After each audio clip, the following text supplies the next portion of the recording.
This is Emma Camillo. She is a 57-year-old nurse from Swansea. Her and her daughter Leona were arrested and detained under the Terrorism Act. During their detention, they were both kept incommunicado. This means they had no contact with their family or their legal counsel for 5 days. The British government put this NHS worker into solitary confinement for 5 days.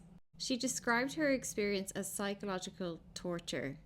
This is a dangerous misuse of anti-terror power, and it has been widely recognised as a human rights violation. The UN Mandela Rules set global minimum standards for prisoner treatment, and they forbid use of solitary confinement in pre-trial detainees, especially against individuals who are not convicted of violent crimes.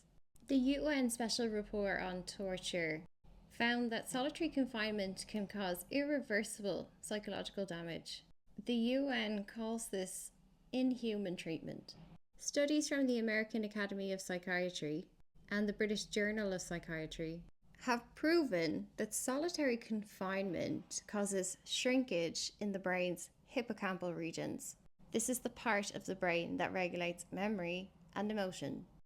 It also leads to an elevation in base levels of cortisol that can lead to long-term trauma.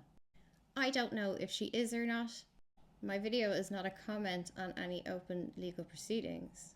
But technically, Ms. Camino could sue the Metropolitan Police, the Counter-Terrorism Police, and the Home Office separately for her little stint in jail.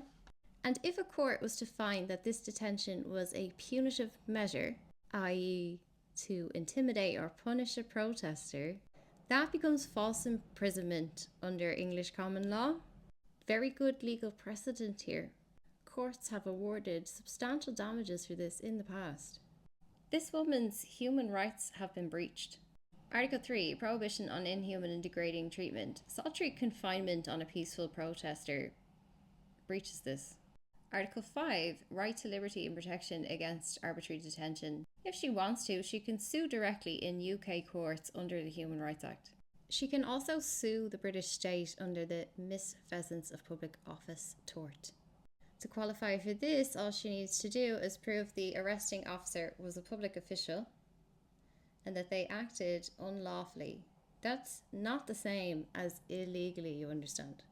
Solitary confinement on a peaceful protester exceeds lawful purpose. Counter-terrorism laws cannot be used to inflict punishment, especially not on an uncharged person and their daughter, who got split up as well.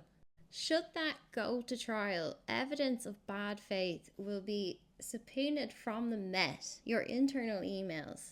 If anyone has even mentioned once any indication of mentioning anything around teaching them a lesson or talk tough on crime or kept in for deterrence, anything like that showing anywhere at all, you're fucked. Do you get it?